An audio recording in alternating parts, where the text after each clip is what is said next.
Hello friends, स्वागत है आपका एक बार फिर से आपके अपने लीगल चैनल में। दोस्तों, आज के इस वीडियो में हम शॉर्टकट रूट्स की बात करने वाले हैं। अधिकतर आपने मुझसे यही सुना होगा कि लिटिगेशन बहुत लंबा चलता है। ये बहुत हद तक सत्य भी है। वास्तव में लिटिगेशन बहुत लंबा चलता है और सबसे बड़ी हैरेसमेंट यही है, क्योंकि झूठे मुकदमों का अंत आपके फेवर में ही होता है।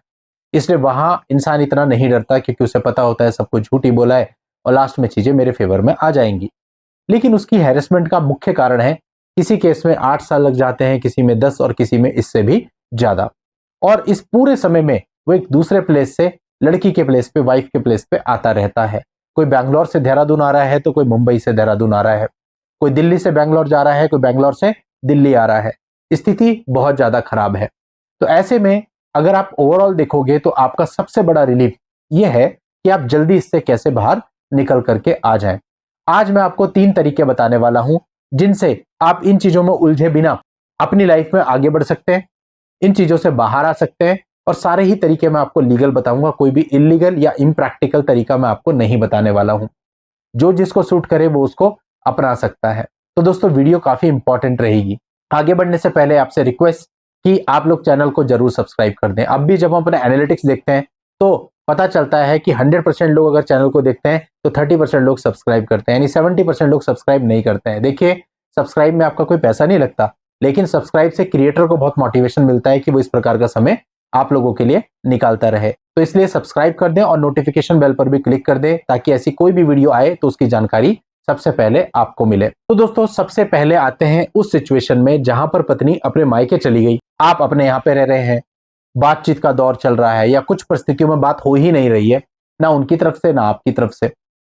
आपको बाहर आना है और ऐसे में 90% लड़के क्या करते हैं, अपनी तरफ से सेक्शन 13 ऑफ HMA यानी कि हिंदू मैरिज एक्ट के सेक्शन 13 में तलाक का वाद दायर कर देते हैं।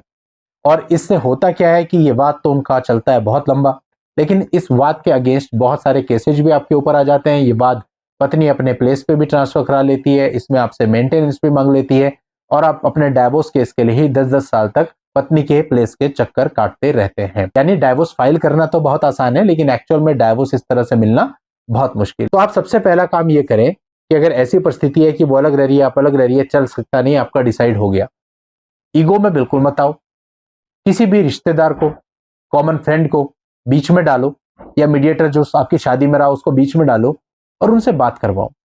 उनसे कहो कि साहब, साथ में रहने का तो बनता नहीं है, अब अगर आपको निपटाना है तो बैठ करके हम लोग इसको निपटा सकते हैं। बैठ करके एक बातचीत आपकी हो सकती है। हालांकि कम मामलों में, लेकिन कुछ मामलों में ऐसा हो जाता है चाहे दोनों पार्टी के समझ में आ जाता है कि कोर्ट कचहरी जाके फायदा नहीं है। कुछ मामलों में लड़की वालों ने भी पहले अपने जीवन में कोर्ट कचहरी देखी होती है, कुछ मामलों में लड़के वालों ने भी, तो उन्हें अच्छे से पता होता है कि कोर्ट कचहरी में कुछ नहीं होना।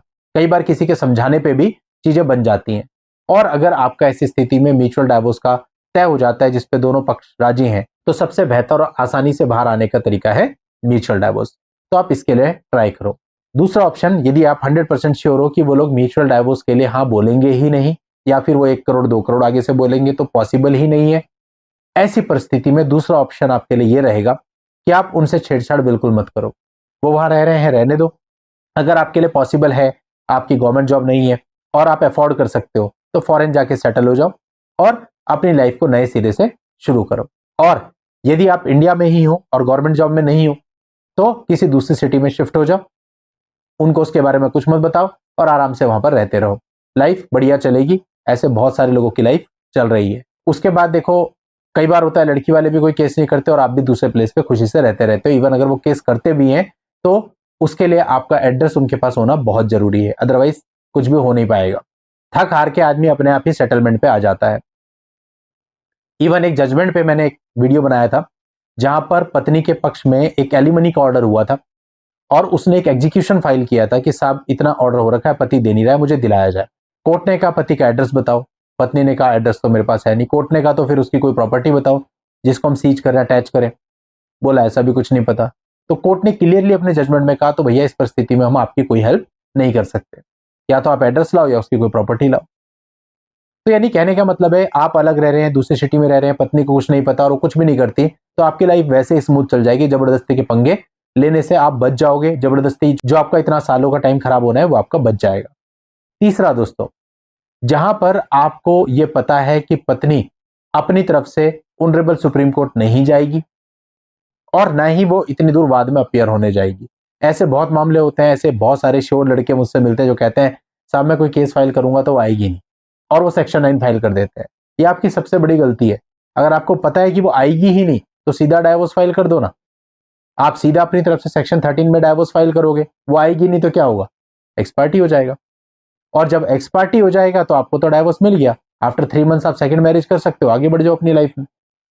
यानी बाहर निकलने के कई बार बहुत सिंपल तरीके हमारे सामने होते हैं, बट हम उसको खुद जानबूझ के कॉम्प्लिकेट कर लेते हैं। मैं आपको बता रहा हूं, महीने में पता नहीं कितने सारे ऐसे लोग मुझसे मिलते होंगे जो कहते होंगे साहब मुझे पता है कि मैं केस करूंगा तो मेरी पत्नी नहीं आएगी, उन्होंने सेक्शन 9 फाइल किया, उसे एक्सपार्टी करा के डिग्री अपने फेवर में ले ली। भाई डाइवोर्स ही अपने फेवर में ले लेते, लाइफ तो झंड होने से बच जाती, आगे तो बढ़ सकते थे। सेक्शन 9 की डिग्री का क्या करोगे? यानी थोड़ा सा आपको दिमाग लगाना है, सोचना है कि रिलीफ हमें किस दिशा से मिल सकता है, उसी दिशा में आपको मेहनत करनी है, अदरवाइज मेहनत करने का कोई फायदा नहीं। उम्मीद करता हूं आपको तीनों पॉइंट अच्छे से समझ में आए होंगे। आज की इस वीडियो में इतना ही। नेक्स्ट वीडियो में नई जानकारी के साथ मैं आपसे फिर मिलूंगा। तब तक के लिए good bye and thank you for watching. Take care.